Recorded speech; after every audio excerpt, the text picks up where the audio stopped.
And we get it rolling on the Krueger Show. Hope everybody's having a great day. It is April the 2nd. That's right. We made it past April Fool's Day.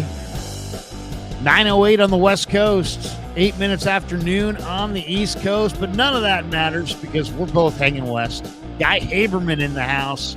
A little dual stream with Guy and myself. Guy, I saw you were kicking butt in that little media madness pool. Man, what's the latest?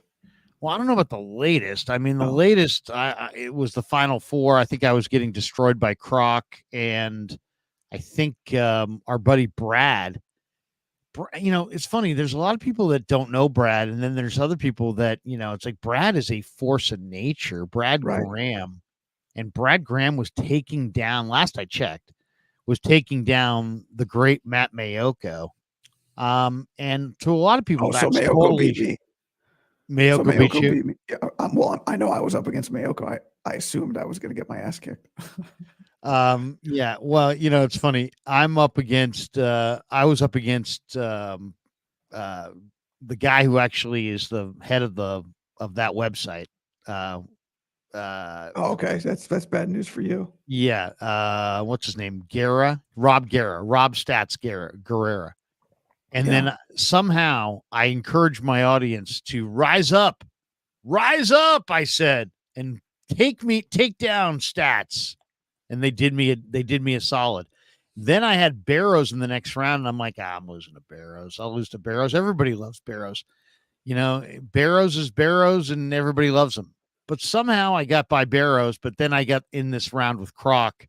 And Croc has, I believe, put me away, or is in the midst of putting me away. He's your Caitlin Clark. There you go. We've got this one from Invader 49ers who said, "Guy had throat surgery." Yeah, Guy, you don't sound quite the same, but we know you're on the mend. Tell us your condition. My condition is I had a RFK Jr. transplant. I was like, make me sound like I want to run for president. Make me sound like Trent Baalke. Right. Let's see, a week ago Friday, so like almost a week and a half ago, I had a vocal cord procedure. Some would call it a surgery. There was a surgeon to laser a bump off of one of my vocal cords that had been bothering me for like a year when I would do games, especially like when I would try to project my voice. So this is just the normal rehabilitation. When I texted you yesterday about doing a show, I said, if you can stand this voice for an hour, we can do a show. So there's no harm in me talking. I don't need to go lay down. I'm not doing damage to my voice by talking. So I just sound like this. It's not laryngitis. It's not something I'm not ill. Yeah, you're not sipping on.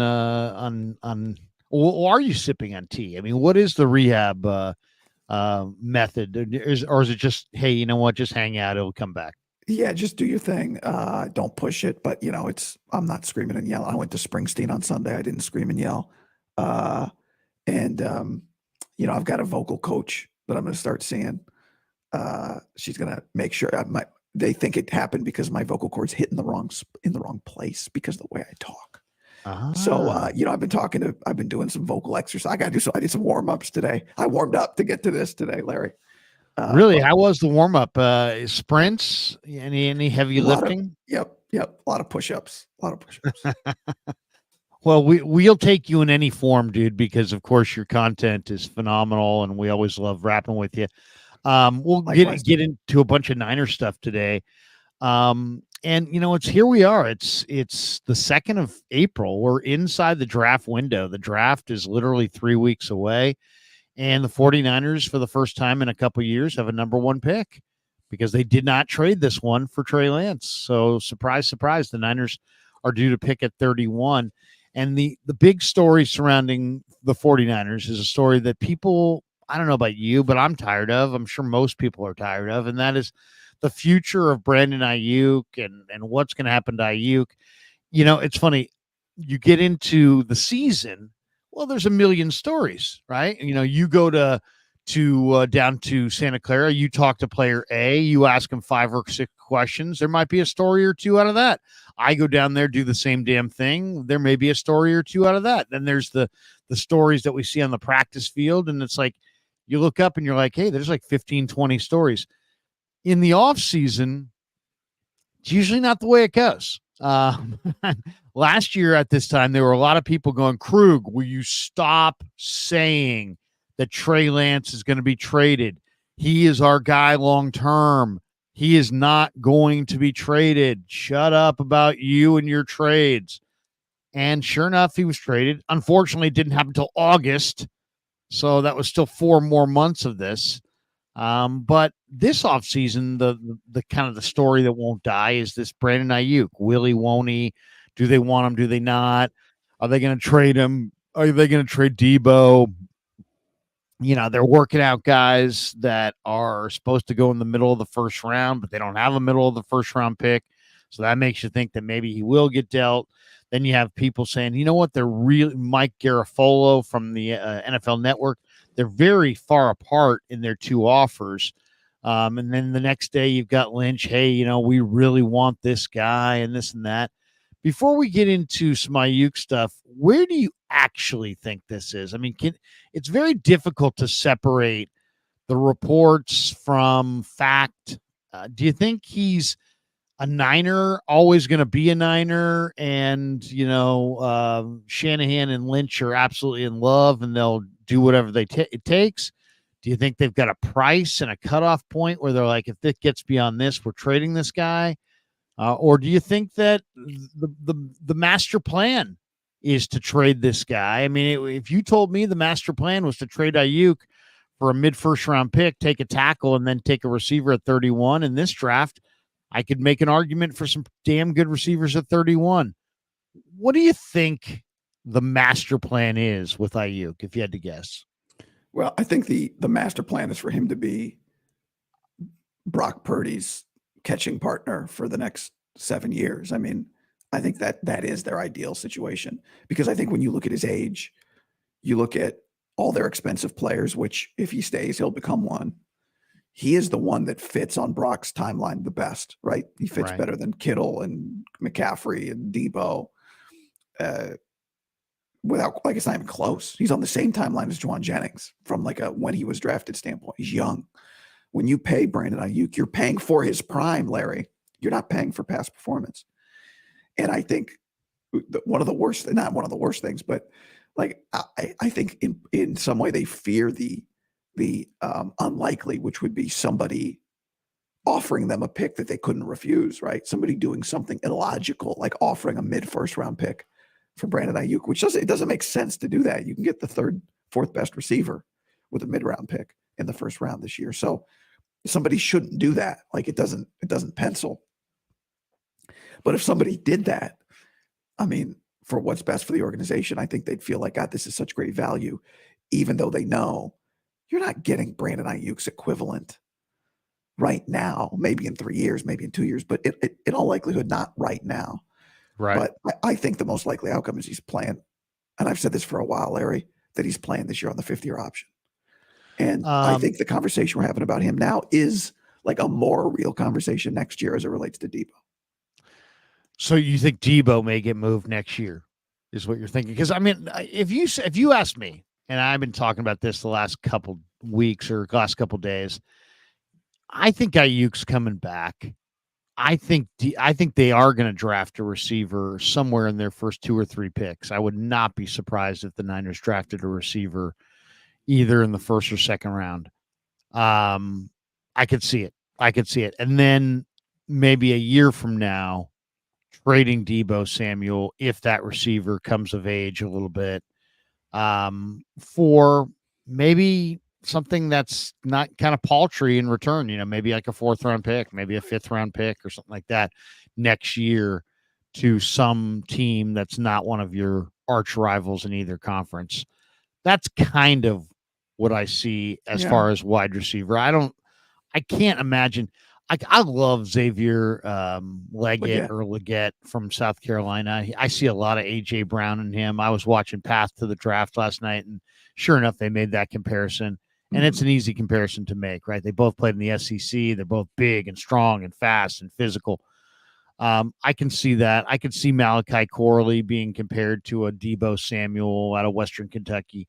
I can see those comparisons, but it's such a projection. I mean, NFL wide receivers. I mean, Jerry, the greatest receiver of all time, wasn't great as a rookie. He was far better as a second year player. So, for whatever reason, and we could probably talk to Shanahan or some wide receiver coach about the intricacies of the position, but for some reason, wide receiver is like almost like a red shirt position where you can draft a guy, and for every Randy Moss there's like 100 guys who just can't do anything that rookie year, and then come out in that second year and they're like, hey, wow, look at this guy's ready to roll. He knows the offense, he's quick in and out of the breaks, he's so refined. And it's so I don't know that if you're a team in a Super Bowl window that it makes sense to trade a veteran wide receiver who's cooking, who's an all pro, even if you get your hand-picked receiver in the draft. I just don't know if it makes sense. Yeah, well, I don't think you're not getting a top 3 receiver, even with an Aiyuk trade. It does not make sense for this year. Maybe it makes sense for 6 years from now, but you're really replacing the guy that, like replacing Aiyuk with another receiver right now. You're replacing the wrong guy. You're replacing the younger, cheaper guy. Right. It makes more sense to replace Deebo if you're going to replace anybody right now. And when the year to replace Deebo is next year because his dead cap hit comes down precipitously. So like that to me is the window. Next year is the window. And the beauty with Aiyuk, like he's still showing up. He's still working out. He still makes $14 million this year. Like it's a significant increase in salary for him this year. So it's not like he's playing on a $2 million contract. So, like what that means is he can afford to wait for next year's contract. He can, Now, as for the receiver part of it, like the draft part of it, I mean, they're probably going to draft one, to your point. Like I went back and looked at all their 7 drafts. This will be their 8th. This will be Kyle and John's 8th draft. Okay. In the previous 7 drafts, last year was the first year in which they didn't take some combination of multiple receivers and running backs. They've done receiver and running back, or receiver and receiver, or running back and running back every year until last year. Last year, they drafted Ronnie Bell. The year before, it was Ty Davis Price and Danny Gray. The year before, it was Trey Sermon and Elijah Mitchell. The year before, Aiyuk and Jennings. 19, it was Deebo and Jalen Hurd. 18, it was Pettis and Richie James. 17, it was Joe Williams and Trent Taylor. So they've taken 9 receivers, 4 running backs. And almost every year, they take some combination of multiples of that position. So they're doing it, Larry. Like they're taking a receiver and a running back, or they're taking 2 receivers, or they're like, that's going to happen in this year's draft. It happens almost every year for them. It really shows too how difficult it is to handicap those 2 positions at its core, because those guys the Niners have swung and missed. And we'll look at the Niner draft history under Lynch and Shanahan later on in this stream. All right. So I entitled the stream, Will the 49ers draft their next star wide receiver in this upcoming draft? And I don't know. I mean, I think this is a really intriguing draft for star wide receivers. I mean, obviously Harrison at the top, Malik Neighbors, Adunze, I'm not a huge fan of. Brian Thomas. I'm not a big fan of Troy Franklin either. I'm not a big fan of Ladd McConkey. He scored 2 touchdowns all year. Then there's Adonai Mitchell. There's the burner, Xavier Worthy, Keon Coleman, Roman Wilson, Xavier Legette, Ricky Pearsall, Malachi Corley, Devontae Walker. I mean, this is a really loaded group. Rice's kid, Jalen McMillan, Javon Baker from Central Florida, who's really good. Ooh, I like him. McCaffrey, his brother from Rice, had a phenomenal year. And then even down the list, I think there's some guys. Marcus Rosemy, Jack Saint from Georgia, I think's very underrated player. Isaiah Williams from Illinois, very underrated player. Bub Means from Pittsburgh can really run at 6'2", 215 pounds. There's some guys who can really, really run, too, in this thing. If you go deep down the list, Tyler Harrell from Miami is absolute blazer at 6 feet, 210 pounds or so. There's a bunch of receivers, and then we didn't even talk about the slot receivers. I mean, then there's a whole group of guys who operate out of the slot. I mean, Malik Washington from Virginia is amazing. A lot of people like Anthony Gould from Gould. Oregon State.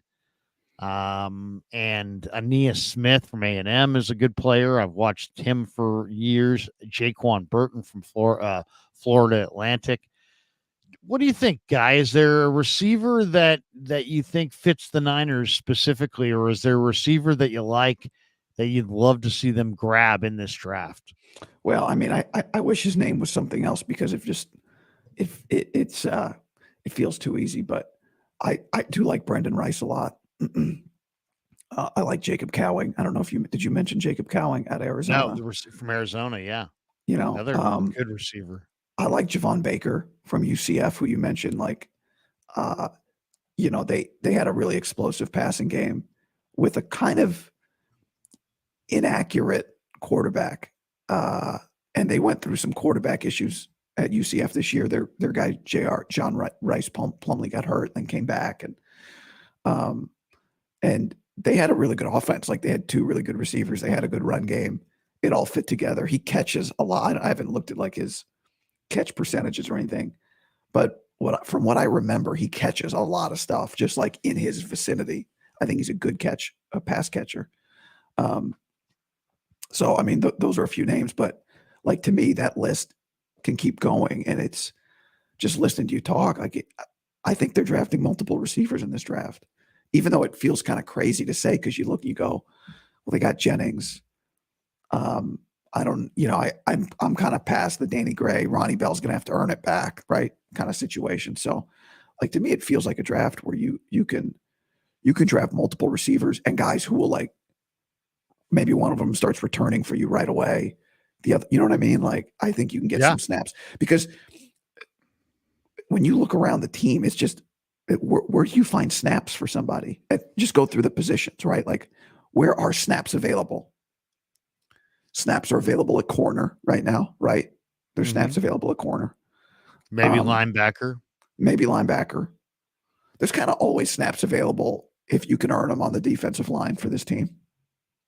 Yeah, no doubt. We'll see what happens I guess the deadline is tomorrow, but there might be some snaps available at tight end, depending, right, on what happens with Brock Wright. And then offensive line, potentially, right? There's snaps available on the offensive line. There's not really a lot of snaps. If we went back and looked at how many snaps Ray played last year, what do you have, like 18 targets? I mean, maybe that's high. But somebody has to get those targets. So there is a spot for somebody to come in, be a returner, get 20 targets, and then become maybe a bigger piece of the puzzle next year.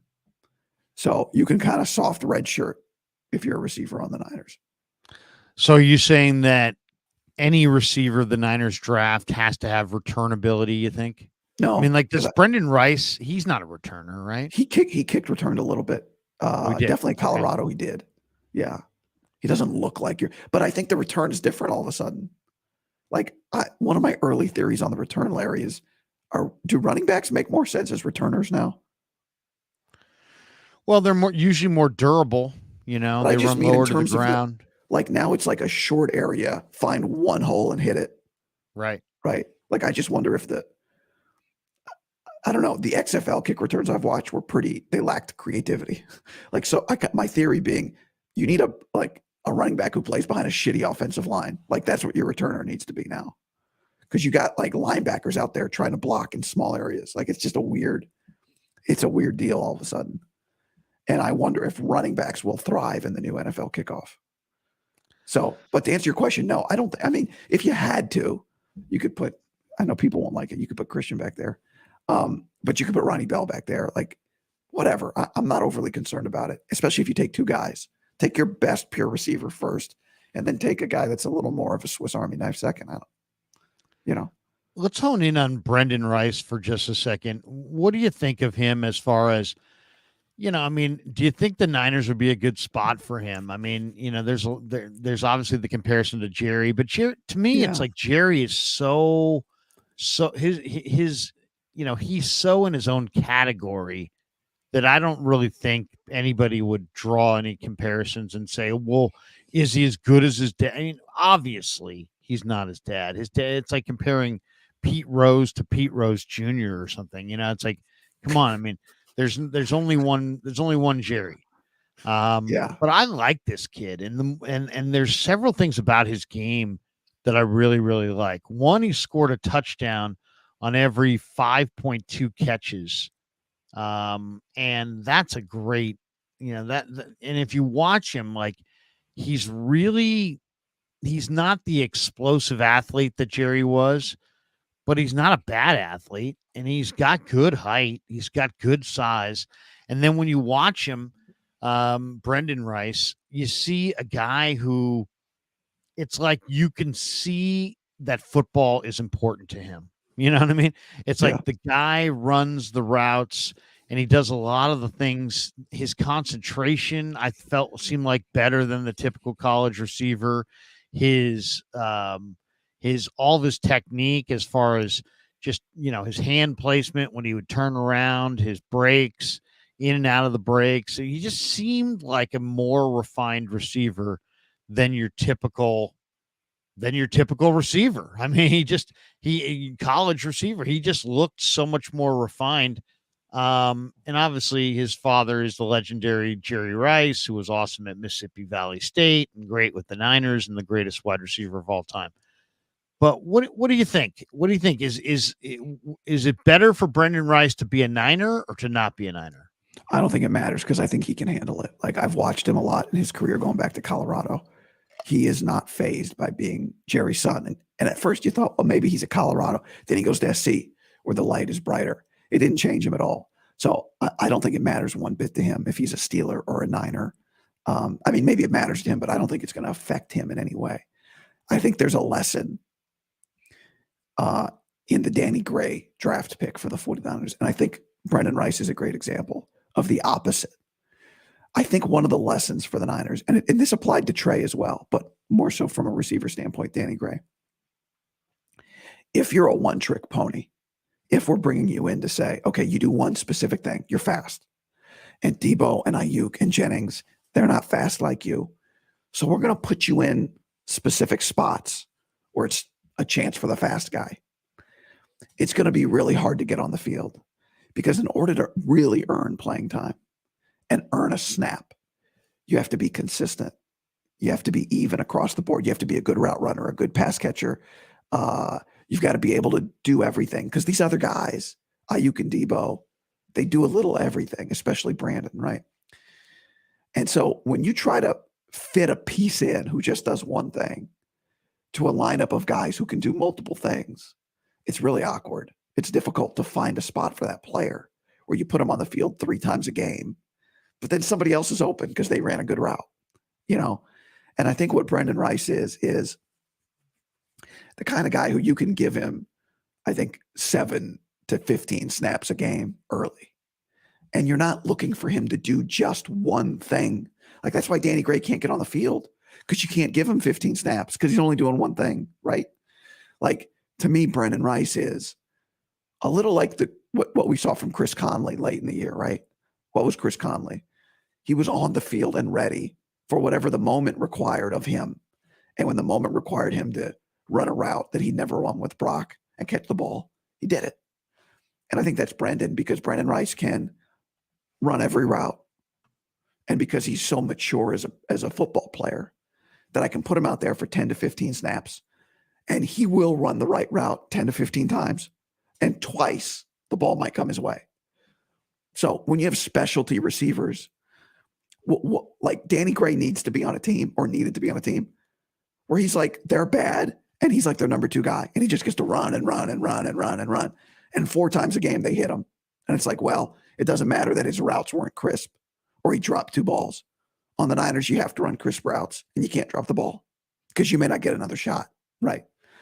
And so that's the type of player they got to draft. They have to draft a player who can get on the field with consistency first. And then that will create production for that guy. And I think that's what Brendan Rice is. And I think that to me is the lesson in Danny Gray. Well, and you saw the latest on Danny Gray, right? With the whole, Yes. yeah. So, I mean, I don't know if Danny Gray's head's in the right spot. To me, just being in the locker room and being around him, it seems like he lacks confidence. And I don't know. I mean, I wonder about the durability of the kid. Seems like every hit he takes is, it hurts him. He just seems like, yeah, I mean, I understand why Kyle wants him, and I've talked to Kyle about this before. Hey, the advantage of having the guy that can run off the top of the defense and stretch the field and create space, and that's what Danny's there for. But if you don't get on the field, you're not creating jack. Yeah, You know what I mean? you got to be on the field for other stuff too, right? That Yeah. over the top throw, such a low percentage throw that if you can't do other stuff, then it's, What are you doing? what are you doing? So Brendan Rice can do so many things that you can put him on the field in a normal situation and just expect that he'll be in the right place at the right time.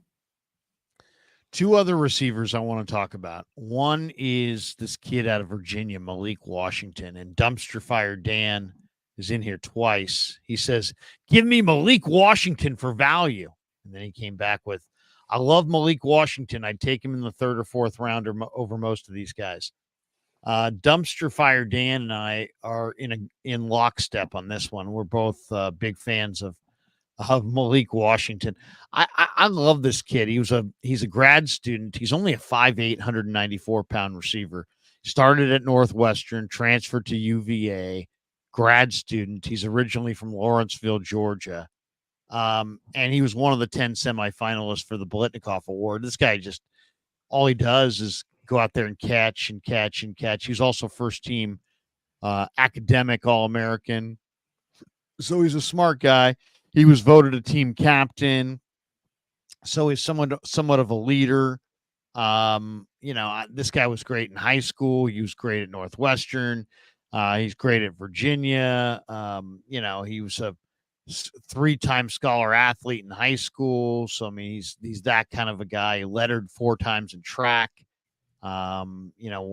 Claimed a state title and a national championship in 2017 in the 4x100 meter relay. Honor roll student pursuing a master's degree in higher education. I mean, this guy's, and then if you watch him and you saw this year for Virginia was not a good team this year, but man, this guy was everywhere. I mean, his bad game was like 9 catches for 91 yards and a touchdown. I mean, this guy had huge stats all year long. Have you seen Malik Washington at all from Virginia? And I guess more importantly, can a 5'8" receiver, succeed in the NFL to the point where you would take him on day 2? I mean, to me, you've got a better shot in a Kyle Shanahan. You just have a better shot with coaches who know how to get you into space. I don't know how did they use him, Larry? Like, was he running end arounds? Well, he did a little bit of everything. I mean, literally, they ran him on short crossers across the middle of the field. They ran him on hitches. They ran him on downfield routes. He's quick.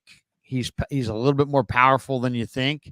He kind of has a Tyreek Hill vibe without that explosive speed. He's not the speedster that Tyreek is, but he's got the same body type.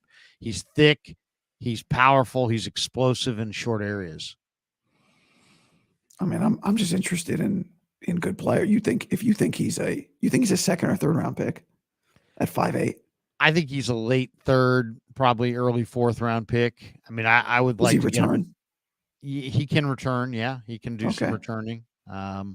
I just think, he's one of those guys that he's just very productive, very mature. Carries, runs the routes correctly. Really good at using your movement against you. He's good. I mean, Joey Nichols says he's nowhere close to Tyreek, but he's a good player. No, he's not Tyreek, but he's built like Tyreek. He's got the Tyreek. I mean, if you want to say what's he built like, he's exactly Tyreek. But he doesn't have that kind of ridiculous speed. He's more of a moderate speed guy, but he's very quick in a short area and he's incredibly productive. And it's not like the guy played for, some tiny little Division III thing. He played in the ACC and he did it against some top tier guys. I really like him quite a bit. The other guy I wanted to ask you about was McCaffrey's brother. I mean, what do you think of McCaffrey's brother? 2 years ago, he's a quarterback. Last year, he was a receiver for the first time, and he had a bust-out year. He ran a 4.47. He's got pretty good size. When you watch him, though, there's something kind of underwhelming about his movement. It's like, is he really faster than Christian? I don't know. I mean, he was for the stopwatch, but I don't know if he actually is as field fast as Christian. To me, he looked good, but not great. He looked, dependable, but not special. Have you looked at McCaffrey's brother at all? Yeah, and I've watched all the McCaffreys, as most of us have. I love the idea of converted quarterbacks at safety, at receiver, at linebacker. Sometimes you get a linebacker that's a converted quarterback, but you often get them at safety. And I really like him at receiver, just generally speaking. I'm intrigued by him. He does not look faster than Christian to me, but Christian also looks like he has, taken a lot of track instruction in his running, right? When you watch Christian run, you see a person who appears to have worked on their technique with it in a way that's great. And he looked like this back in college too. Christian ran from a form standpoint this way back in college. And it's efficient. Now, Christian doesn't really run away, right? When it comes to like runaway touchdowns, unless there's a significant gap. He did in college, not as much in the NFL with the Niners. I'm intrigued by him, but to me, like this would be this would have, I wouldn't take him on, 6th round. I mean, I don't know I haven't looked lately where he's projected, but that feels about right, doesn't it? 7th round, undrafted. You talking about Luke? Yeah. They're saying he might come on. There's a lot of teams that like him, and he may come off the board end of the 3rd or beginning of the 4th. That seems like an overdraft. Doesn't that seem unlikely to you?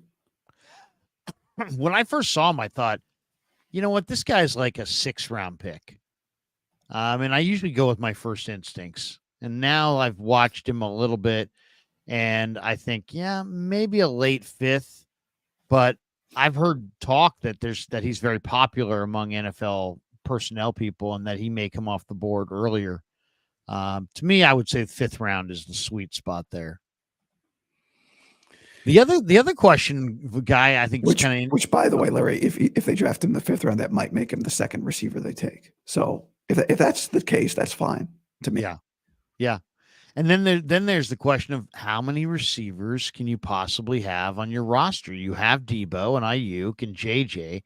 You have Ronnie Bell. You have, they have Tay Martin. They have Danny Gray. I mean, are they, are these guys here's the other question I would say too, is that the receiver market, and this is the thing. I mean, it's not really about Aiyuk because Ayuk's an all-pro.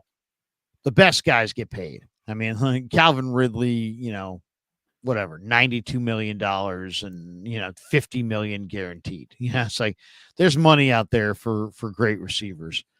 But I'm looking at the receiver free agent pool right now, just the receivers. These are the receivers. Now, it's granted, it's March or it's April 2nd. So free agency has come and gone for the most part. These are the receivers that are still on the market. And this is a pretty intriguing group of receivers. Hunter Renfrow, Allen Robinson, OBJ, Michael Gallup, Tyler Boyd, Michael Thomas, MVS, Marquez Valdez-Scantling, Kendrick Bourne, DJ Chark, Jamal Agnew, McCole Hardman, who was traded last year to Kansas City, Jakeem Grant, who might not be a bad ad as a return guy, Laviska Shenault, who I've always liked. For whatever reason, it hasn't happened for him, but he's out there. Marquise Goodwin, Chase Claypool, who they're saying may go to Canada. I've always liked Claypool. I don't know what the hell happened with that guy. Well, because you don't hang out with him. Yeah, well, yeah, I don't hang out with him.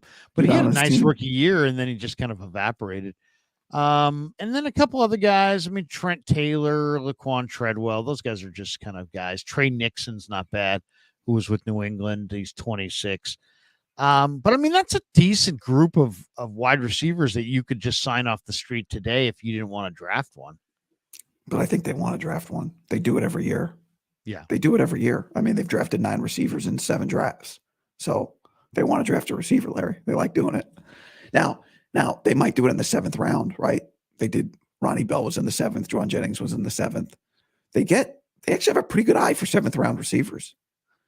So that might be that might be where they do it. That might be the second guy they take. I think they're taking a guy earlier than that though. But I would not be in a rush on any of those guys you named because you are paying for 15 catches to 25 catches, right? That's what you're paying for. Or it's almost like an insurance policy, unless you had a guy. I don't want to pay for who an you insurance thought was policy. a return man. Like Jakeem Grant is an interesting name. He's not a great player, but Jakeem Grant is a very good returner. And if you wanted to have a lightning quick return man, I don't know about his health, but if he was healthy, I'd be interested in him. I still. What are these returns going to look like? I mean, I would imagine they're studying the XFL, but yeah, I mean, I hope they're studying. You watched them, like these returns were a mess from a blocking standpoint. Well, just nothing. There's zero creativity, and I don't know if it's because the coaches don't have it, or they didn't have enough time for it, or you just can't do it. But like, rarely did you see from. I just watched somebody put together like clips of all these. It's like occasionally you'd see like a pull block, right? But mostly it's like dudes blocking one-on-one, and it's just chaos. Yeah, chaos. So I don't exactly know what it is we're going to get here, unless you feel like you know, and maybe some of these guys do feel like they know. And I would imagine like they're getting on the phone with guys who coach in the XFL to ask them. I don't know. I wouldn't spend too much money on a return guy before I even know exactly what kind of return guy I need. It's funny. I was just scouring the internet this morning before the show, and there was an article out by somebody named Chris Purdy from Yardbarker, 4 potential landing spots for Brandon Aiyuk. And it's like these, they list the Steelers, the Commanders, the Texans, and the Jaguars as potential homes for Brandon Aiyuk. The one thing I would say about kind of, dovetailing our previous thought, I could see if you're in the market for Brandon Aiyuk or any veteran wide receiver, it's probably because you've got job security issues, and I say that because it just seems like you could draft the best receiver in the game. You could in the draft, and yet you may have to wait 3 years. Where if you get Brandon Aiyuk in a trade, you're getting a great player right away. Now you're getting a great player who doesn't know your system, but you're getting a great player. I just think of like Jacksonville and Pittsburgh as, Trent Baalke may be fired if they don't go to the playoffs this year. I don't know. Maybe he's willing to make a trade because of that. Mike Tomlin, I think, has got to win in Pittsburgh. I know he's been a winner, but he hasn't won in the playoffs in 5 years. That they're interested is not a shocker to me. So it's when I see these teams, Houston, I don't know. I mean, D'Amico's going to be there a while. Obviously, Washington's a brand new regime. They're not going anywhere anytime soon. But I would say the real attraction of an Aiyuk is that you're getting a guy this year who can play.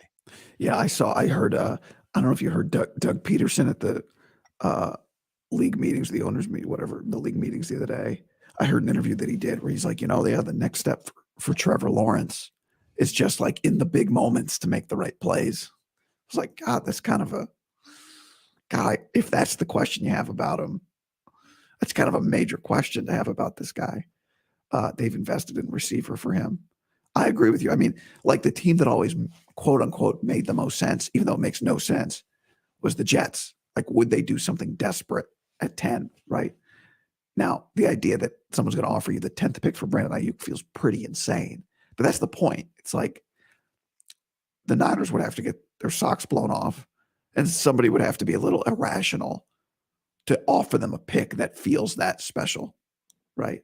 Like that Jags thing. Remember that Jags rumor, whatever the hell that was, a few weeks ago? And it was like the 17th pick and Zay Jones. The reason whoever came up with that idea included Zay Jones wasn't because the Niners have like some desire for Zay Jones. It was because the Jags were saying, save us $6 million and take Zay, or whatever the number was, take Zay Jones if you're getting the 17th pick, right? That's my theory on that whole thing.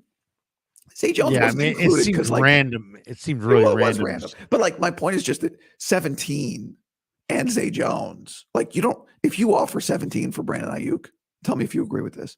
You don't have to add more. Like 17 is a hell of an offer for Brandon Aiyuk, right? Yeah, I mean, personally, that is a more than fair offer for Brandon Aiyuk. You don't have to add players. I hear you, but at the same time, there's a bust rate. Of course, I wouldn't take it. I'm just saying, based on what receivers get traded for, Larry. Yeah. Right. 17 is a very fair offer based on what the market is. Yeah. I just, my whole thing is it's kind of like the Buckner with the Kinlaw thing. It's like, you're getting Buckner. You know what Buckner is. The Niners are getting the pick and they took Kinlaw with it. Well, they don't know. And there's a bust rate, or there's a rate where, somebody says, DR says Larry thinks Aiyuk is worth the top 5 pick. No, I don't. I'm just saying I personally would want a 2-for-1 in any situation. When I'm trading a veteran player that's producing and good, and you're giving me a draft pick, I want 2 draft picks. Why? Because there's a bust rate. There's a miss rate on the draft picks. Yes, you could get Brandon Aiyuk at 17, or you could miss. So it's like, and I'm trading you a sure thing. So all I'm saying is I would like a 2-for-1. I would like at least 2 picks for 2 bites of the apple if I'm giving you a guaranteed thing. Now, it doesn't have to be 2 high picks. It could be 1 high pick, 1 low pick, but I just want 2 picks. That's just me. Yeah. I mean, of course, but Larry, if I'm offering you 17, I am not offering you another pick. Like that's a hell of a value. Right. But if you're offering me 17 for an established receiver, odds are you need that established receiver to produce for you next year for a reason. And there's only so many of them. So to say, hey, I'll take your 7th round pick or 6th round pick in addition may not be a deal breaker, but that's what I would ask for. Yeah, I would want a 17 and like a late day 3 pick, just so I could have one more chance to find a replacement. I mean, that's really what it is. You're trying to find a replacement. And I wouldn't trade him for 17. Understand? I agree with you. But I just, when you look at like Tyree, when you look at these trades, like history says that Brandon Aiyuk is not going to get you the 13th pick in the draft. You're just not. No, a lot of times people would say, hey, if you got a late first, that would be good. All right, let's talk about another position I want to get your thoughts on, safety.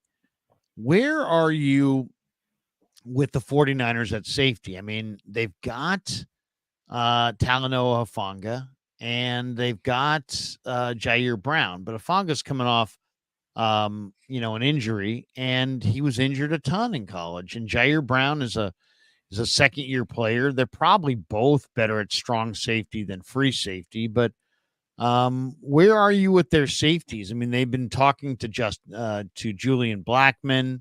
There's talk that John Lynch may bring back Tayshaun Gibson, who I'm not a huge fan of, just because Gibson to me will catch interceptions, but he's not great against the run, and he's not great against the pass. And so I don't love him. But I'm looking at that safety spot, and I'm thinking, Hufanga's hurt.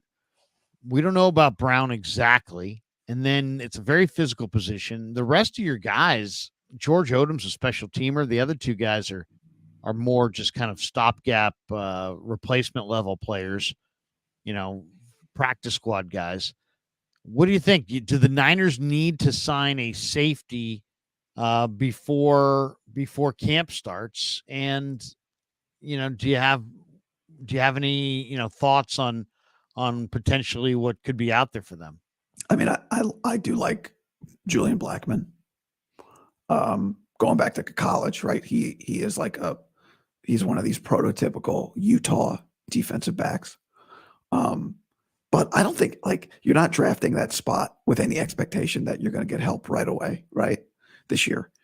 So even though it's not ideal, I think some combination of Brown, Hufanga, and Gibson can get you through the year. It's not ideal. It's not the first option. But I think if you've got those three guys playing safety for you, you have professional NFL safeties. And you've got Mooney Ward. Maybe you're drafting a corner, right? Maybe you're not, but you got Mooney Ward, you got Lenore, you got an all-pro linebacker. Hopefully you got a better pass rush. And you just get through the year with a guy that's been a Pro Bowler and another guy that might be, but maybe he's not. It's kind of weird, really, Larry, right now, the situation they find themselves in, because it felt like at one point, Hufanga was an all-pro. And I talked to my buddy Will Blackman a while back on the channel, and he's like, people do not understand how good this guy is, all that. And then other people kind of think like, yeah, he was an all pro, but is he really? He's not Ed Reed, an all pro, right? And there feels like there's a redundancy with him and Brown's skill sets that makes you wonder if Jair Brown was actually here to replace Hufanga, not play alongside him, right? Like they don't feel complimentary, really. It's not Cam Chancellor and Earl Thomas. But that said, Hufunga's a hell of a player. Jair Brown's a hell of an athlete. He's got a shot. So if you had to play the two of them together this year, I'd be into it. Like I'd be okay with it, even though I don't think it exactly fits. But I'd be okay with it because I think they're both good players. You know what I mean? And I don't really know what your other options are. I guess if you go Julian Blackman, fine. And then maybe he and Brown replace Hufanga eventually. But maybe Talanoa comes back and has a great year. I mean, that's very possible, right? He had an injury that he should be able to bounce back from. And he never really was. It wasn't about his speed. It was about his brain, his anticipation. So he should come back from injury, I think, as a good player still. But that's where I'm at with them. That's where I'm at with them. Looking at the safety free agents guy, I mean, Jamal Adams, Justin Simmons, Eddie Jackson, Quandre Diggs. I like Quandre Diggs quite a bit. Micah Hyde, Tracy Walker, Marcus May, Jaron Kearse, Adrian Phillips, Tayshaun Gibson. If you go further down the line, you got guys like who else is interesting on this list? Well, Julian Blackman, of course, and is there any safety on the Jaron Kearse is a kind of an interesting name. Is there any of those veteran safeties that you look at and say, because I'm not a big fan of Tayshaun Gibson. I just don't think Tayshaun Gibson plays tight coverage. And then I watch him as a run fit guy, and he just doesn't always take the right run fit. So it's like, okay, he can give up big plays against the run. He's not a great cover guy. So what does he give you? He gives you, like, if you overthrow a pass and it's just lofting in the middle of the field or gets tipped, he's got a great knack to pick it off. I think the guy's got like 36 or 37 career interceptions. But other than that, and I understand why on the tail end of Ward and Tart, they were attracted to high productive interceptors. But to me, you got to do something more than just be a high productive interceptor at safety. I think Gibson's one of the reasons the Niners weren't very good against the run. Are you saying you don't want him as like safety 3, or you would not want him? Like that's how I think of him. Well, I mean, I just think if he comes back, he's going to be safety 2. Okay, because Odom is safety 3 and your special teams guy. I mean, Odom's a special temer. I don't think if they had to start Odom from scrimmage, I think they would be looking for somebody off the street. What do you think of Hufanga and Brown together? I mean, I like Hufanga, but Hufanga wasn't healthy in college and is proving not to be healthy in the pros. And I think he falls off tackles. My son did have a stat a couple weeks ago that was amazing, that the Niners were amazing against the run pre-Hufanga's injury. And then after the Hufanga injury, they dropped precipitously against the run. He's really good at attacking the mesh point. He's really smart. understanding when to play, run or pass. I just see him as a liability in coverage and a guy who falls off blocks at the line of scrimmage. To me, he seems like even if you don't love him, a pretty good option given the position they're in right now. Yeah. I mean, if he's healthy. He's good. Yeah, if he's healthy. But I don't think do you have much? I mean, I guess, until you're proven healthy, you're unhealthy, but the timeline should line up pretty well for him to come back and be healthy. But I just wonder if they were kind of already planning to replace him. Well, and if they do replace him, this is a decent draft to replace him in. And this, I'm really glad we have you here because I know how much you watch the Pac-12. Many of the top safety guys are Pac-12 guys. Let me throw a few of them your way. You tell me. Give me the list. These are the Pac-12 safeties that are really, I think viable for the Niners. There's Cole Bishop. Yes, Utah. that's the guy. There's Kalen, number one. You like Cole Bishop? I love Cole Bishop. There's Kalen Bullock from SC. There's Jaden Hicks from Wazoo. Really good player. There's Keaton Oladapo from Oregon State. Yeah. Who's got kind of the bleached top. He kind of bleached the top of his hair. He is intriguing to me. There's Evan Williams from Oregon. That's your scouting report. He bleaches the top of his hair. I remember him. Who else? Who did you just say? Evan Williams from Oregon. Oh, Fresno State. Transfer. Patrick McMorris from Cal. Who was a transfer from San Diego State. Who else is not? Oh, here's a guy that I know the Niners have looked at. They've looked at the combo safety running back from Utah, Sione Vaki. Yeah. Vaki, 2 years ago, he was a running back and got forced into action in the Rose Bowl to play corner and played okay. He's a good player. Last year they had some running back injuries and made him a running back like the week of a game, and I think he went for over 100 yards. So maybe he could return. I got to go back and look at his game log, but he's interesting. And then I was telling you before the show that the guy that really stands out to me is Jamal Hill from Oregon, who is 6 feet, 225. Is he a linebacker? Is he a safety? But man, you looked at that workout. I mean, the guy ran 4.4. He had a 40-inch vertical. He made one of the most amazing interceptions of the year. I probably think he's more of a linebacker than a safety, but there's no doubt I'd want to draft him. Jamal Hill. I mean, anybody go watch that guy. He wore 19 for Oregon. He's just a monster. I mean, this guy's a big time hitter. He's really, really, really physical. He's fast, has some dominant traits, and kind of plays with a swagger. Of those Pac-12 safeties, who do you like? I love Bishop. Really? Yeah. Tell us what you love about Bishop. Well, he's been a guy he kind of played right away for them. He's physical. He's fast. He is I think to play safety for Kyle Whittingham requires a lot intellectually. They've done it before there where they've moved quarterbacks to safety just because they ask a lot. And he's a guy that was an instant impact keep in mind, on really good defenses, right? Like he showed up at Utah at a time when they had a bunch of star players, like first round picks and multiple levels of their defenses, cornerbacks, linebacker, pass rusher. And he played basically right away for them. I think he's from Peachtree City, Georgia, which is the golf cart capital of the world, or at least of America. They've got like their whole town has like bike paths everywhere where people just drive their golf carts. Sounds nice. So I like him. Keaton Oladapo from Oregon State. He's really just he's a physical presence. I'm looking at him listed at 6'1". He's a big dude. And again, like if you're drafting defensive players from Oregon State or Utah, what you know you're getting is physical players, tough-minded, smart, physical players.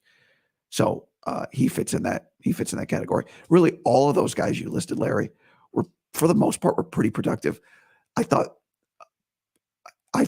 Patrick McMorris would come out of this year as like a top 3 round guy, and that didn't exactly happen. Evan Williams is a solid player. not uber fast, but again, like super smart, right? Playing for Dan Lanning. So like all those guys were really productive players. They played in a league that threw the ball a lot, but also had excellent running backs. The last year of the Pac-12 was highlighted as the year that, Washington went to the playoff, went to the championship game. But I think one thing that really happened in the league was you had a bunch of really good quarterbacks and a bunch of really good running backs. So to play defense in the league required you to stop the run and stop the pass. So all these safeties, I think, come in having seen physical run games and dynamic pass games, good quarterbacks. So that's a list of really good safeties. That's a list of really good safeties. Like Vaki also intrigues me just because of the way he played last year. Like they just plugged him in at running back. He played running back. So yeah, think about Lanning, Oregon State, Utah. USC is not known for its physicality on defense. So Kalen Bullock, but several of the guys you listed came from really physical programs. And most of them had to tackle. What do you think of this one? T-Dubs says Vaki's better at running back. Maybe that's why you draft him. Yeah, I mean he figured out. He's a combo. There's no question he's a combo player. What is the Niners' primary need? If you said going into this draft people would say, oh, it's offensive tackle, but it's pretty obvious that Kyle Shanahan, loves Trent Williams and really likes Colton McKivitz, and they're looking for more help, but doesn't sound like they're looking for a plug and play guy. And then defensive tackle, but they just signed a couple guys.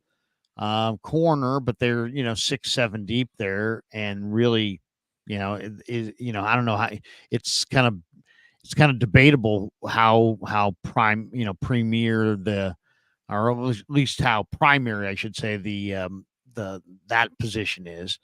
What about linebacker? What do you think? I mean, is linebacker the biggest need? I mean, they signed Devondre Campbell, but they're not going to have Dre Greenlaw. I'm looking at the mock draft simulator. At 31, they could be staring at Edgerrin Cooper, who's phenomenal from A&M, Peyton Wilson from NC State, who had, he's the Biletnikoff Award winner this year, and he had a crazy workout. I mean, just an amazing workout, but there's injury concerns. I love Cedric Gray from North Carolina a ton.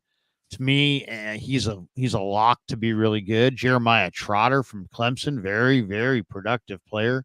I mean, they may be staring at the best linebackers in the draft at 31. Do they dare draft one there? What do you think? I think they should dare. I'm not saying they should do it, but I would be open to it. Like, I do think offensive line is a big need.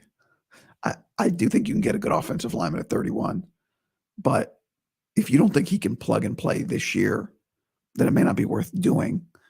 I did this yesterday on my show, Larry, but I'd like your reaction to it. In the last 25 drafts, going back to 1999, last 25 drafts, the last 5 picks of the first round is what I looked at. So the range that the Niners are in, right? Picks 28, 29, 30, 31, 30, 29, 30, 31, 32. Yeah, 28, 29, 30, 31, 32. 14 offensive linemen have been drafted in those spots in the last 25 drafts, 14 total. 3 of them became all pros.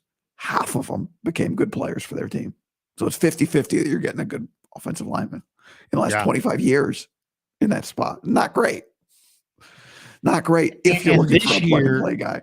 This year, there's such a the quality of offensive line play in the NFL has declined to such a point where I think that there may be teams reaching for offensive linemen in this draft. That may be even a bigger number this year of people kind of taking a swing at an offensive lineman. But it kind of speaks to the need and the difficulty in evaluating those players. Yeah, but there's also difficulty in evaluating corners in this area, because I do think that's a need. Like you said, there's a lot of guys, but there's a lot of guys that you're comfortable with coming off the bench, right? Unless you Yiadom. Do you like Isaac Yiadom? You and I haven't talked about him.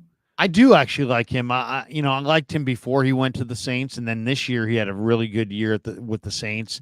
He was at Boston College. He's a long, tall corner. I think he'll compete for a spot. I like him as a. I think he's kind of an underrated free agent pickup, since they got him at kind of a cheap price too.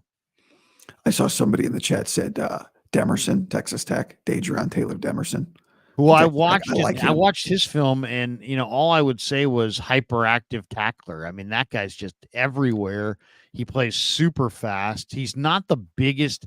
He's more of a grab and drag type tackler. He's not a thumper. He's not going to hit you and you're just down. But he's so freaking active, and he's so hyperactive. I mean, it's amazing how his energy is off the charts. Yeah, he was the key to their defense. When he got hurt at the end of the year, it affected them on defense. Like he's a very good player. So that's another guy. But he's old. Like you might be drafting a 5th-year senior in this draft. Like I don't love that idea. Right, early.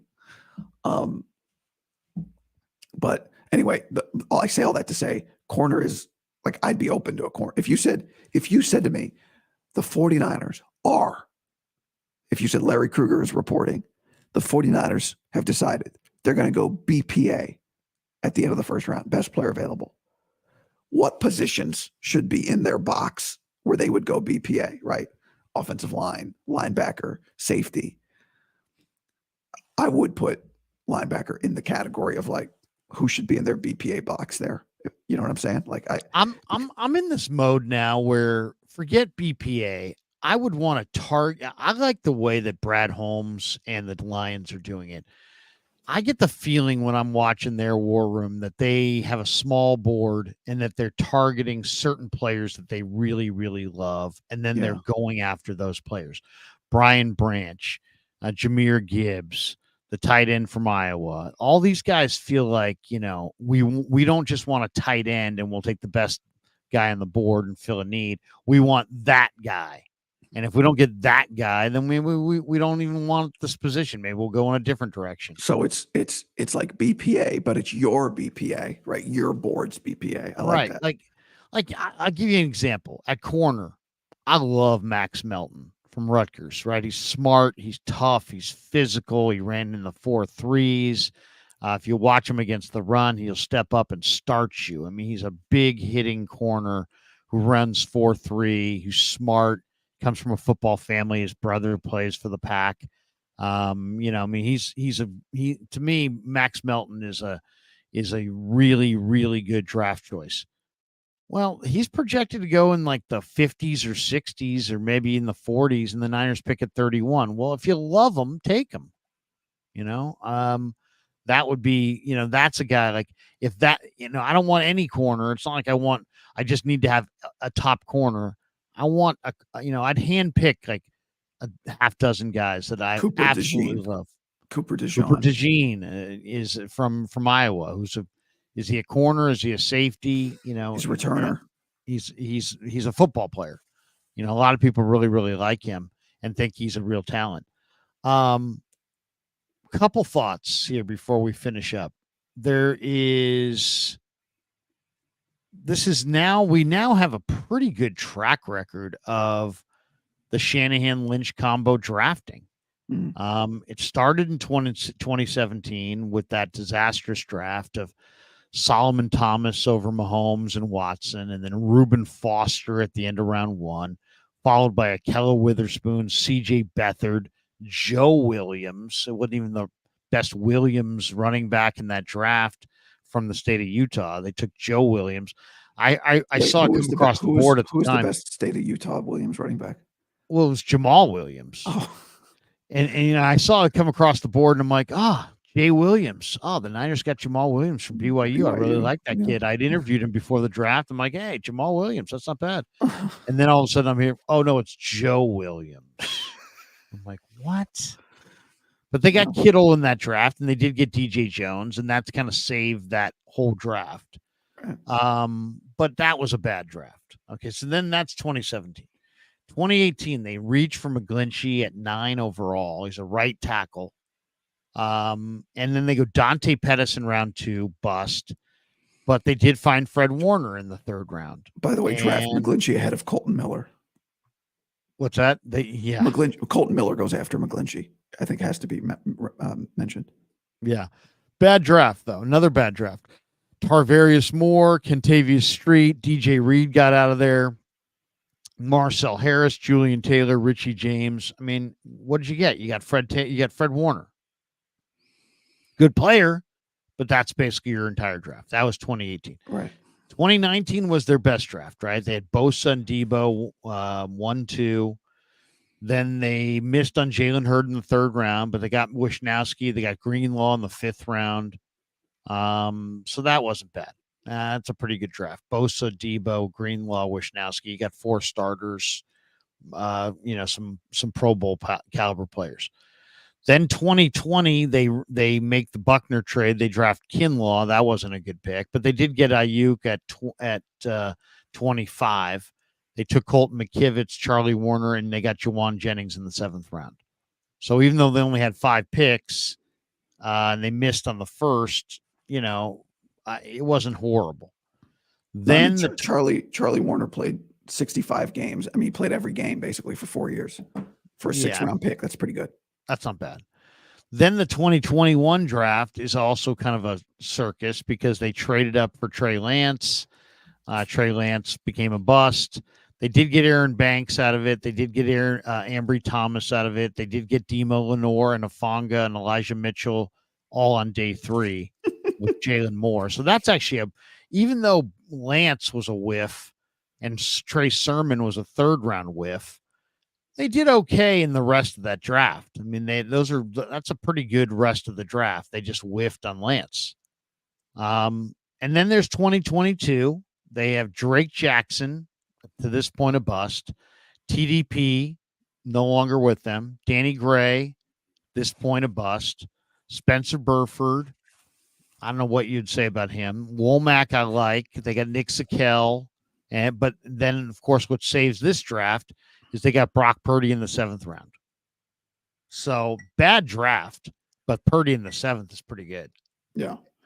Burford's I mean, if you said in this draft, the Niners are going to get in the 4th round an offensive lineman that plays basically every game for the next 2 years, you'd be like, oh, probably solid. And I'm like, well, but he only plays like half of every game. Like, oh, that's weird.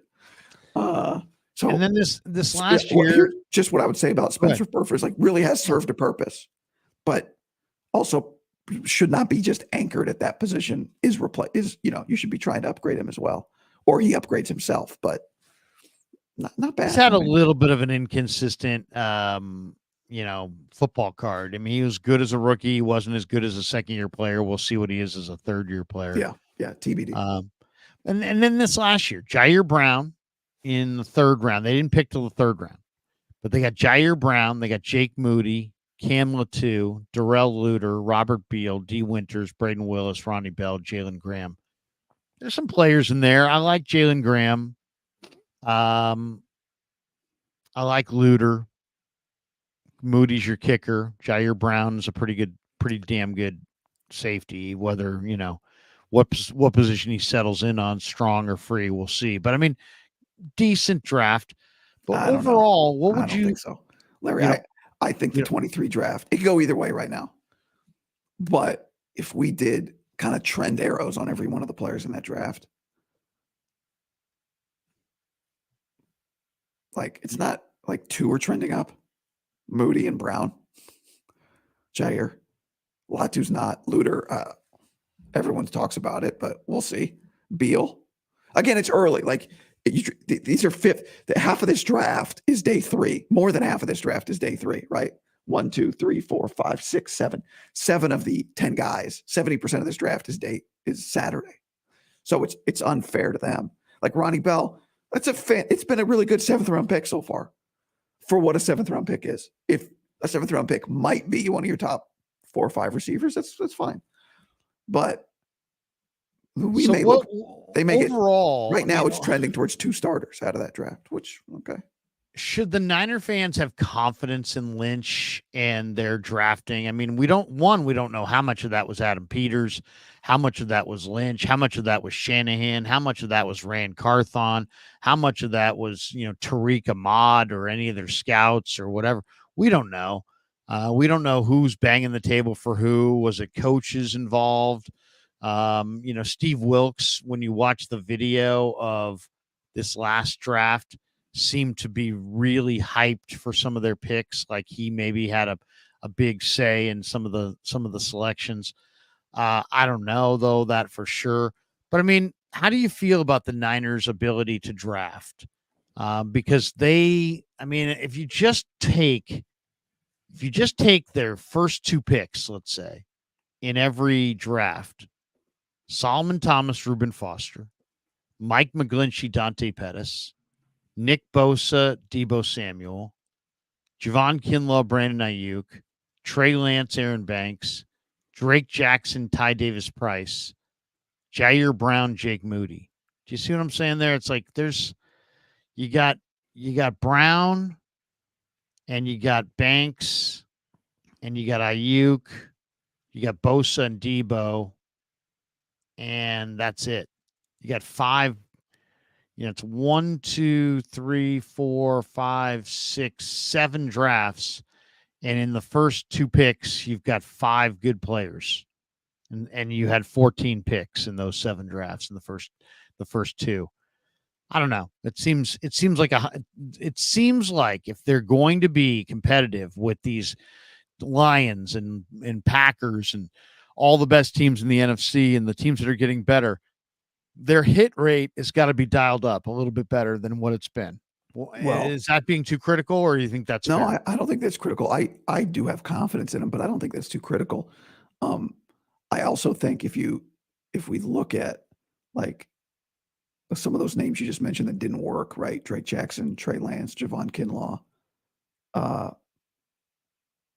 Those 3 stand out to me as guys who are projected. Well, and Drake, there's still time for him, but he was kind of a let's take a shot on a projection in the second round. It almost feels on a few of these guys. Well, actually, what I was about to say probably wasn't fair, but yeah, like it makes you wonder, should they emphasize college productivity with their first pick this year? That's my kind of snap judgment reaction. Should it be an emphasis on college productivity? And if you're saying none of these offensive linemen at 31 are going to plug and play, so you're talking about development, don't love that then, right? Like if they're drafting an offensive lineman at 31, like I want that guy to play. Like I want them to think he's good enough to play now because they need their offensive line to be better. If it's not going to make their offensive line better this year, go somewhere else. Make your team better this year with that first pick. That's because I think that offensive line draft thing I gave you earlier, looking at it yesterday, one of my conclusions was the way you're going to replace Trent Williams is probably just with a real, you might have to spend a ton of money to replace Trent Williams or a ton of draft capital to replace Trent Williams. You may not be replacing him with the 31st pick in the draft or a second or a third round pick, right? That's a hard ask. So maybe that's not what you're trying to do here. You're just trying to plug in a guy that can play, and you'll worry about replacing Trent later, as opposed to let's get a guy, develop him. Maybe he can become Trent. Like that might be too small of a target that you're trying to hit. So that's my take. That's like going through it. My first reaction is maybe you need to emphasize college productivity early. Now, part of this too, right, is like it's tough. All these picks are not equal. Jair Brown was a 3rd rounder. Drake Jackson was 61, like the end of the 2nd round. So they've, sometimes their first picks, they're not top 15 picks. The one that was Kinlaw and McGlinchey. And, Kinlaw was a miss. McGlinchey was a starter on a, Super Bowl team, but not what you would have wanted. So all that said, they do find good players. They do. They've consistently found good players. Just not in the spots necessarily where you think they will. Interesting report I'm just seeing now on Niners Nation. It says the 49ers had interest in former Bengals free agent wide receiver Tyler Boyd. And he says, potential, but this is a Kyle Posey article, potential backup plan for Jawan Jennings, ? What do you think of Tyler Boyd? Now, he hasn't signed yet, from what I can tell. Does that give you any indication if there's teams that are interested. He's still a free agent. According to Kyle Posey, he could still be a valuable addition to the Niners. He would serve as a reliable plan B if Juwan Jennings were to sign an offer sheet elsewhere.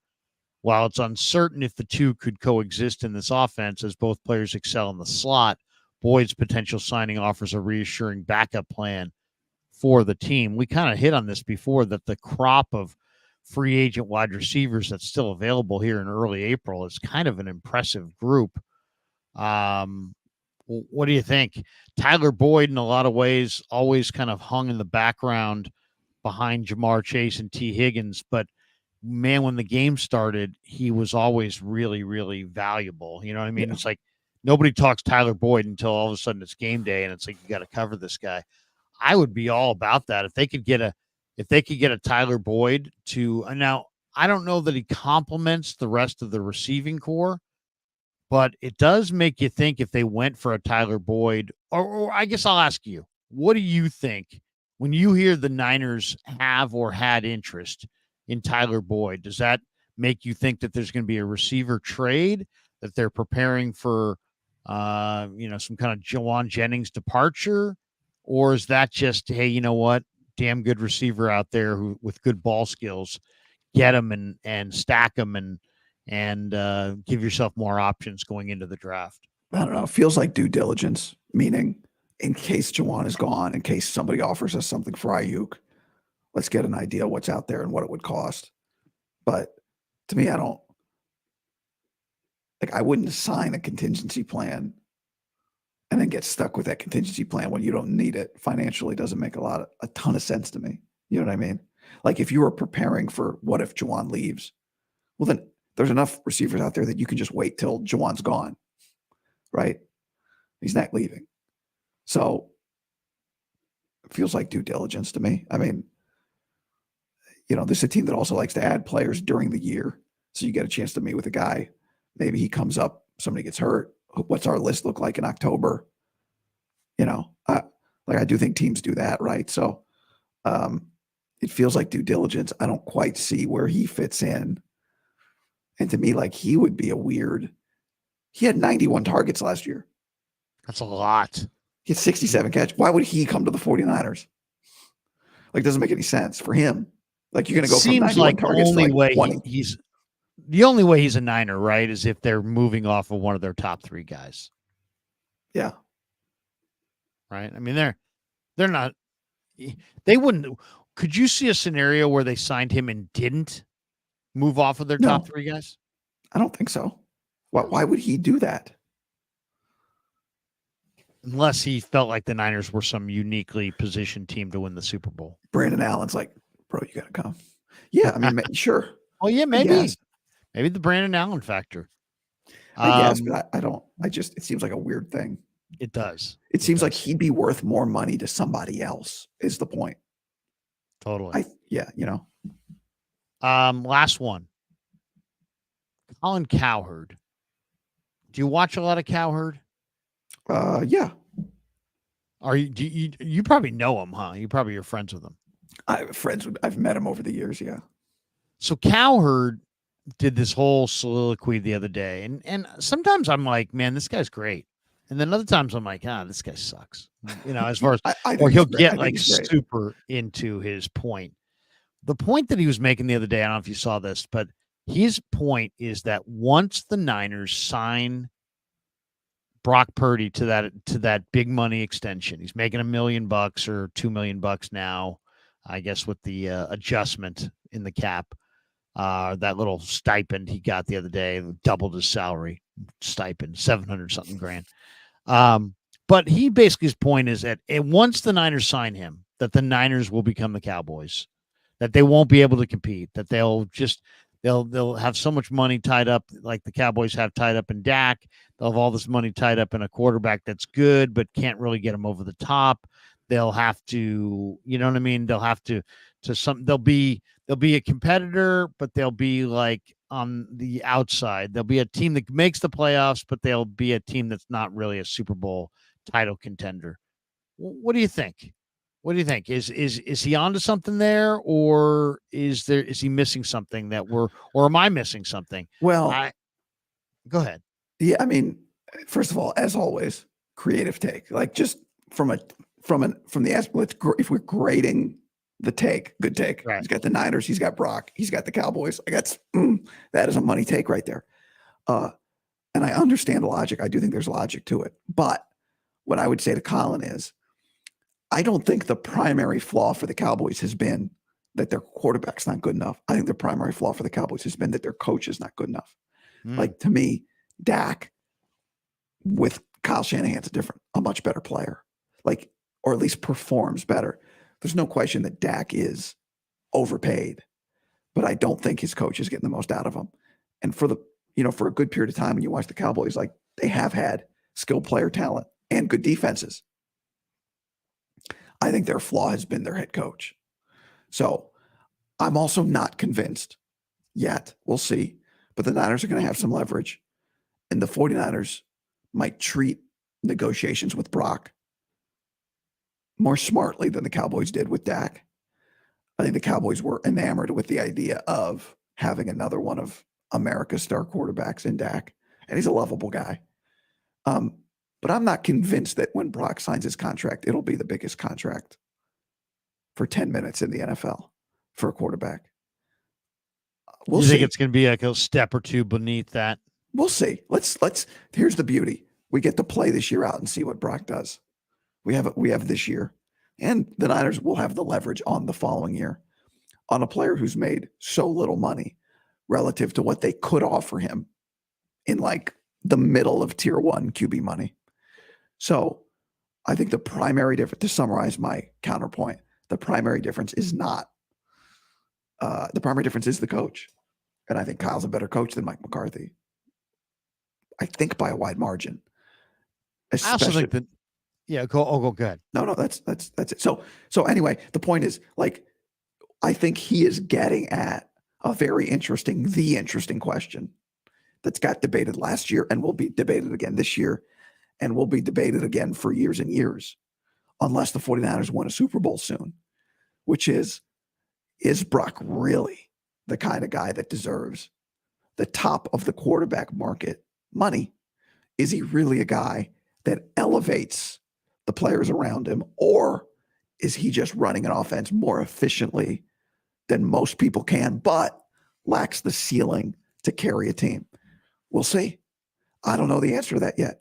I think to act as though we know that he's a carrier, I don't think that's correct. I don't think we know that he's a carrier. I think he's got to do it more.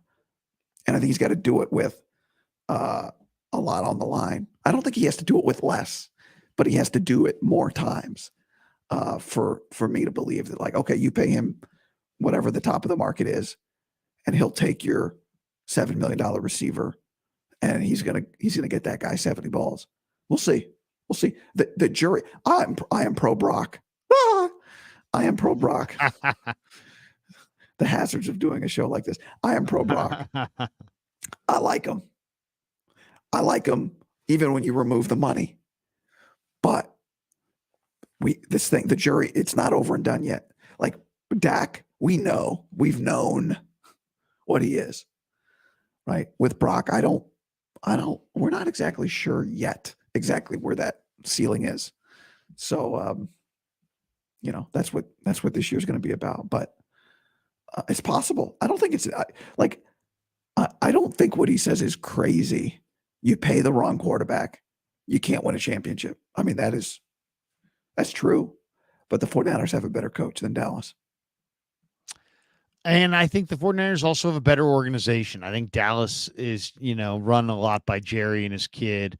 They listen to their scouts, but they don't listen all the time to their scouts. And so I think their draft record is kind of hit and miss. But as we stated before, the Niner draft record is a little bit of hit and miss. All right, man. Good stream. The last question on the way out the door, I said the last one was the last one, but this is the last one. Is there just non-Niner? I always like to finish with one non-Niner question. In the next 3 weeks, we are going to hear all kinds of dialogue about the top of this draft and the quarterbacks. We're already hearing about it. Caleb Williams, Drake May, J.J. McCarthy, Jaden Daniels, Bo Nix, Michael Penix, Spencer Rattler, Michael Pratt, Joe Milton III. I mean, there's Sam Hartman. I mean, there's always a lot of talk about quarterbacks. If you could have one quarterback out of this quarterback class, who do you want? Caleb. You believe in Caleb? Yeah, I mean, I think he has been without peer when compared to these other guys. I don't think these other guys are in his category. I also like Michael Penix. I like those That's two my guys. guy. My guy's Penix. I'm going with Penix. I like Penix, but he ran the sub 4.5, sub 4.4. I mean, he guy ran fast and got a huge arm, and he was great this year for Washington. I saw that game against Utah. He just made play after play after play. It seemed like he just kept putting the ball in tight windows from odd trajectories. I will say this: that was his great. I mean, it was great, but that was like everything worked that day. Yeah, I mean, also there's something really weird about Penix though that makes me uncomfortable in that he seems like he throws from odd trajectories for no reason at all. You know what I mean? It's one thing if like, hey man, you were being rushed off your left, you had this linebacker coming off the corner, and you change your arm. He sometimes just looks like he just kind of lowers his arm angle and just kind of shoots it out there without proper mechanics for no reason at all. Yeah, he doesn't use his lower half. Yeah, he's really an arm hand freaking monster. But the arm speed, the ball speed, the playmaking ability, he's a different thrower of the football, and I think you saw it in Indy. Would you have the guts to take him first, Larry? No, but I'll say this: I definitely, if you said to me how many quarterbacks are going in the first round, I don't think there's any doubt. Caleb, Drake, McCarthy, Daniels, Nix, Penix. I think all 6 go in the first round. Yeah. I do. Do you like Nix more than Penix? No. Or you like Penix more? I like Penix more. You do? Yeah. But Nix is more athletic. Nix is a more durable player. Like Penix, came as a beat up player to UW and never had an injury really like he did at Indiana. He had multiple ACLs. He had a shoulder injury by the time he got to Washington. But he did get beat up in games. Like multiple games would end with him just like doubled over. Happened multiple times at the end of the year. So, it's not a durability question. I do wonder, like, is it because he is sneaky athletic, but he got peppered behind a good offensive line. He got hit a few times. You're like, God, he is in pain. Now it's a painful position, so maybe it means nothing. Like he held up, he didn't break a rib, he didn't bust a shoulder, he didn't tear an ACL again or whatever. But and maybe I'm looking at it. Maybe the way to look at it is the flip side. Like he took big hits and kept playing and played well, that sort of thing. Were you a Jaden Daniels man at ASU back in the day? I was, yeah. So you're not surprised that he went to LSU and lit it up? I was a little surprised in the sense that it kind of felt like I had already been proven wrong at Arizona State. Like, oh, I guess he's not as good as I thought. So I'd kind of give it up. I had sold my stock. I'm like, well, all right, I guess I'll sell my stock. And then I'm like the guy that sold Bitcoin at 5,000. It's like, well, I don't get to claim that I knew it was going to be 62.70. That's right, Bitcoin. All right, Guy, good stuff, man. What do you got cooking the rest of your day? I thought you got through the stream with the the voice still healing up. I thought it went smooth, but what do you got cooking the rest of the day? Well, the question is not if I'm going to get through the show; it's whether the people listening to this will be able to get through it. That's the question. So I got to get a few things to my tax guy. And I got to maybe go to the. I'm going to play Wente, Wente tomorrow. Golf course in Livermore. Supposed to be nice, like a vineyard. My buddy Townie's, Townie well. Yeah, of course. Townie's buddy is the starter out there. The starter. What's his name? Yeah. Do you remember? I forget his first name. Gosh, I forget his name, but he's the starter out there. So mention Towney, but also I'll tell you, Wente. I like the layout. Yeah, you're going to get a lot of sun. There's not a lot of shade on that course. It's a sunny course. It's out in the middle of no trees. It doesn't seem like a lot of trees. I need some sun. Haberman tells me I need some sun. But yeah, I mean, I like that course. I even like some of their wines. I'll buy their wines. Certain bottles. Yeah, I don't know anything about wine. I don't know anything about wine either, but I know what I like. I like kind of a smooth red. I'm not a white wine drinker. I can't drink white wine. I don't like chilled wine, but I like a nice red wine, like a nice Merlot or Cabernet or a certain select Pinot Noirs. There you go. Anything you want to promote? You got anything coming up that you're doing besides your golf at Wente? Everybody get out to Wente and provide a gallery. Hit that like button on my round of golf tomorrow. I think I'm going to do some. Lombardi and I are going to do a show Thursday. Nice. Thursday morning. So tune in for that. Yeah. Good stuff. Thanks to Pig and a Pickle for being the title sponsor of the Krueger Show. Thanks to Guy. Thanks to all you guys, and have a great Tuesday. Enjoy the day. Peace. Yeah, never met a man I've been scared of. Careful, you gon'